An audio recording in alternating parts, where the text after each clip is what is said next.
तेरी मेरी एक जिंदगी एपिसोड 1। पहली मुलाकात। मुंबई, शाम का वक्त। मुंबई की चकाचौंध से दूर एक शांत सी जगह पर समुंदर के किनारे एक लड़की बैठी थी। उसके खुले बाल उसके आधे चेहरे को ढके हुए थे। उसने फ्लोरल प्रिंट वाली नी लेंथ फ्रॉक पहनी थी और उसके साथ डेनिम जैकेट डाली थी। पैरों में स्नीकर्स थे। बालों के कारण उसका आधा चेहरा दिखाई नहीं दे रहा था, लेकिन उससे एक अलग ही वाइब आ रही थी। किसी को अपनी ओर खींचने के लिए उसकी वो आधी अधूरी एक झलक ही काफी थी। वो शांत सी बैठी ना जाने किन ख्यालों में खोई हुई थी और शाम को रात में तब्दील होते देख रही थी कि तभी उसका फोन बजा। फोन पर दूसरी ओर से एक 40-45 साल की औरत ने उससे बड़ी आवाज में कहा, कहाँ मर गई नौकरानी? घर का काम कौन करेगा? रात होने को आई है, अभी तक खाना नहीं बनाया और ऊपर से पता नहीं कहाँ मुंह काला करवा रही है। ये आवाज मिसेस लता शर्मा की थी, जो पाखी की सौतेली माँ थी। उस औरत की ऐसी बातें सुनकर पाखी की आंखों में आंसू आ गए। उसने खुद को संभाला और उनको जवाब देते हुए बोली, मैं आ रही हूँ माँ। तभी फिर से वो औरत चिल्लाई, मैं तेरी माँ नहीं हूँ, मुझसे रिश्ता जोड़ना बंद कर और आके काम कर, और जरा भी लेट हुई ना तो आज तेरा खाना कैंसिल, समझी तो? ये बोल उसने फोन रख दिया। पाखी खुद को खुद में समेटे हुए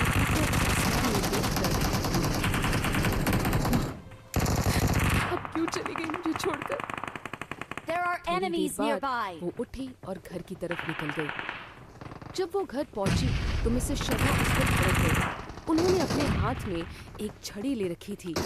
उन्होंने उस छड़ी से पाखी को मारना शुरू कर दिया और बोली, रात रात भर घर से बाहर रहती है, पता नहीं किसके साथ थी, कहाँ कहाँ मुंह काला कराती फिरती है। उन्होंने पाखी को तब तक मारा जब तक वो बेहोश नहीं हो गई। जब पाखी बेहोश हो गई तो उन्होंने एक पानी का ग्लास लाकर उस पर डाल दिया, जिससे पाखी चौंक कर उठ गई। उसके शरीर पर छड़ी से लगी चोट के निशान बन गए थे, लेकिन जिस्म का दर्द दिल के दर्द से ज्यादा नहीं था। उसे तो इन सब की आदत पड़ गई थी। मिसेस शर्मा ने उससे कहा, जाकर खाना बना और खबरदार जो अपने बाप को कुछ बोली तो। ये बोलकर मिसेस शर्मा अपने रूम में चली गई और पाखी किचन में चली गई।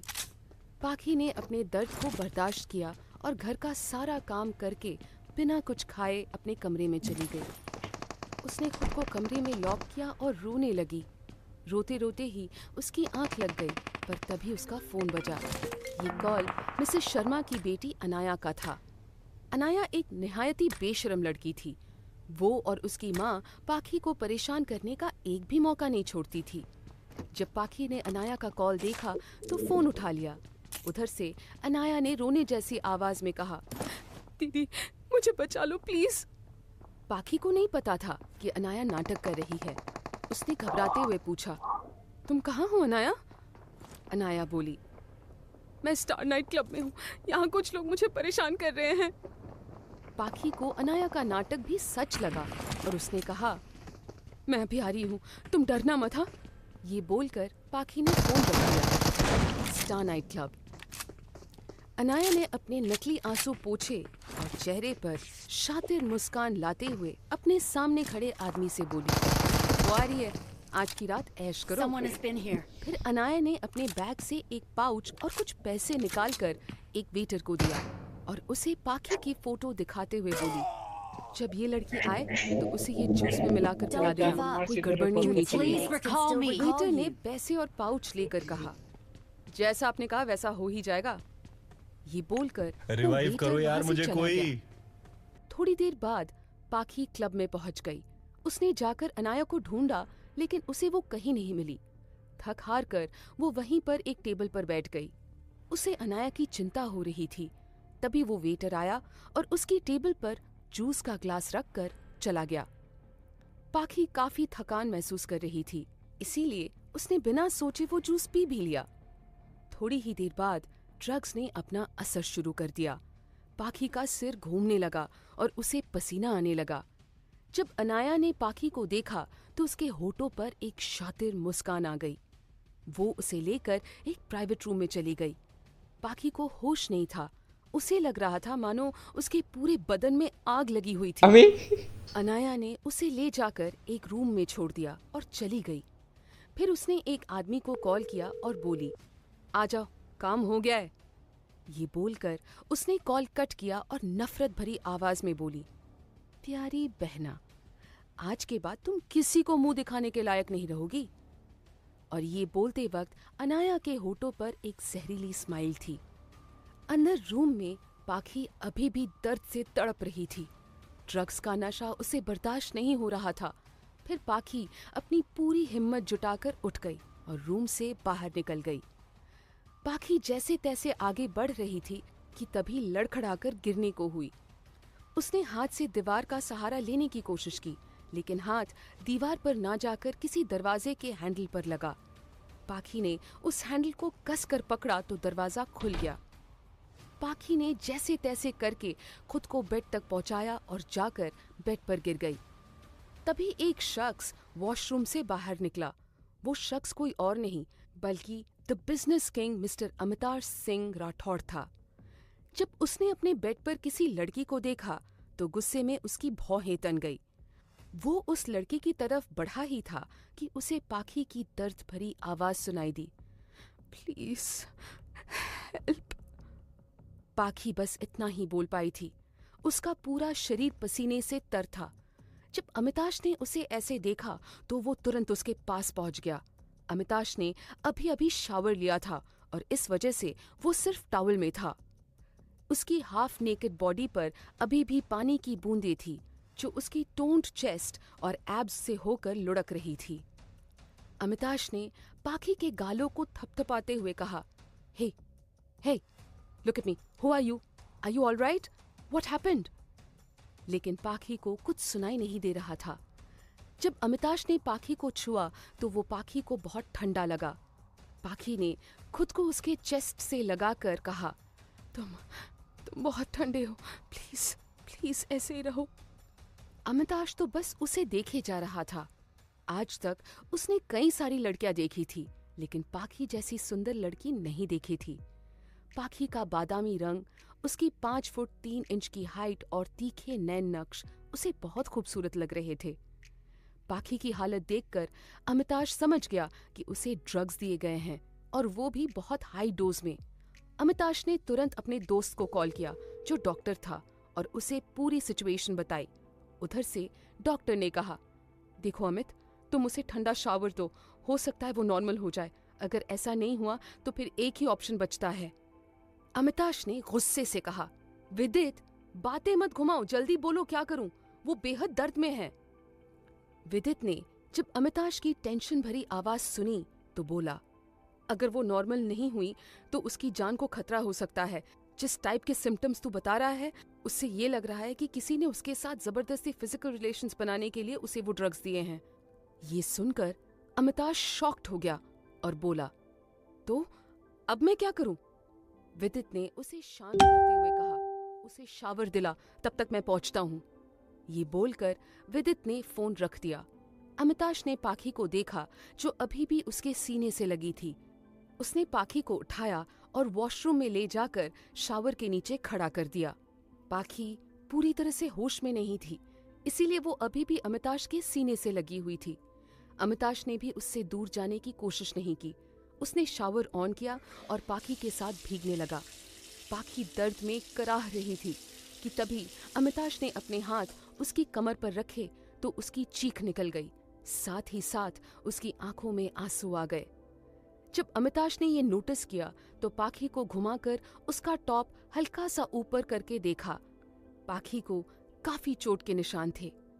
ना जाने क्यों अमिताभ को अपने सीने में एक दर्द सा महसूस हुआ। उसने पाखी को फिर से अपनी ओर घुमाया और उसे कस के गले से लगा लिया।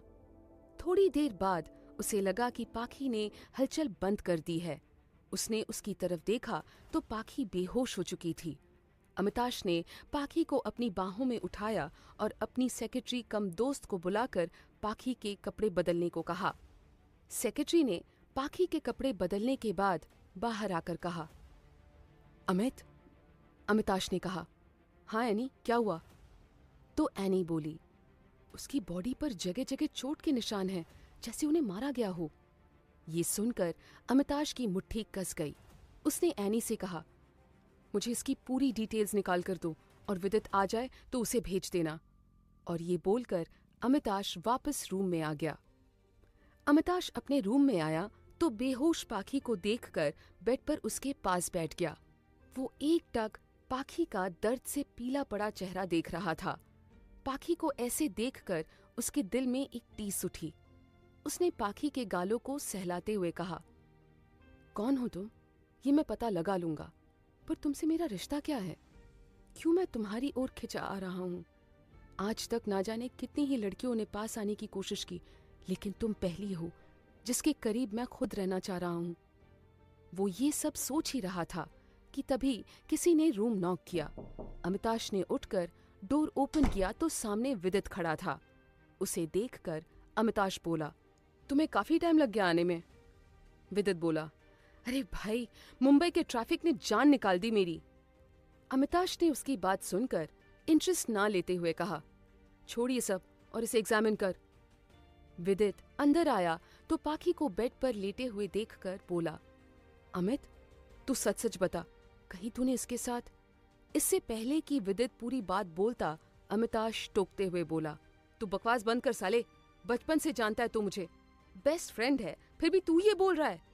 विदित ने हंसते हुए कहा, क्या यार तू भी, छोड़ मुझे देखने दे। ये बोलकर विदित पाखी को एग्जामिन करने लगा। उसने पाखी की नब्ज और आंखें देखकर कहा, ड्रग्स बहुत ही हाई पावर का था, अगर ये बेहोश ना होती तो शायद खुद को कंट्रोल नहीं कर पाती। अमिताश अब धीरे से बोला, सुन। विदित बोला, अमिताश ने उसे आगे अपनी बात बताते हुए कहा, इसकी पूरी बॉडी पर जख्म है, जैसे कि किसी ने इसे बुरी तरह से पीटा है। कुछ जख्म पुराने और कुछ ताजे हैं, जैसे आज ही इसके साथ सब हुआ हो। विदित ये सुनकर हैरान हो गया और बोला, व्हाट? अमिताश ने आगे कहा, हाँ, एनी ने इसके कपड़े चेंज किए थे तो उसने ही बताया। विदित ने उसे देख कहा, ठीक है, मैं मेडिसिन और ऑइंटमेंट बता देता हूँ, उससे ठीक हो जाएंगे, पर निशान तो जाते जाते ही जाएंगे। फिर विदित बोला, ये यहाँ तेरे रूम में कैसे आई? अमिताश उसका जवाब देते हुए बोला, पता नहीं यार, मैं वॉशरूम में था और ये लगभग आधी बेहोशी की हालत में यहाँ आई थी। विदित ने पाखी को देखा जो अब भी बेहोश थी, फिर बोला, ठीक है, एक काम करते हैं, घर ले चलते हैं, इसे ऐसे छोड़ना भी सेफ नहीं होगा। जब विदित ये बोल रहा था तब अमिताश बस एकटक पाखी को देख रहा था। विदित ने ये बात नोटिस की और बोला, अमित, वैसे क्या बात है, आज तक किसी लड़की के लिए तुझे ऐसे नहीं देखा। इनफैक्ट तू तो उन्हें अपने आसपास भी नहीं आने देता, तो फिर ये? अमिताश ने पाखी को देखते हुए ही कहा, नहीं पता यार, पर इसे तकलीफ में देख मुझे दर्द हो रहा था। ऐसे लग रहा था जैसे ये कोई मेरा ही हिस्सा है जो दर्द में है। विदित के चेहरे पर ये सुनते ही स्माइल आ गई, लेकिन अमिताश तो अब भी पाखी को ही देख रहा था। विदित ने उसके कंधे पर हाथ रखकर कहा, चल घर चलते हैं, बाकी आगे क्या करना है बाद में देखेंगे। अमिताश ने भी हाँ कहा और फिर अपने असिस्टेंट राघव को कॉल करके कहा, राघव, कार ले आओ, हम घर निकल रहे हैं। थोड़ी देर बाद कार क्लब के एंट्रेंस पर थी। अमिताश ने पाखी को अपना जैकेट पहनाया और उसे अपनी बाहों में उठाकर कार की तरफ बढ़ गया। विदित भी उसके पीछे ही था। विदित ने अपने मन में कहा, you are falling in love buddy. Amitash Pakhi को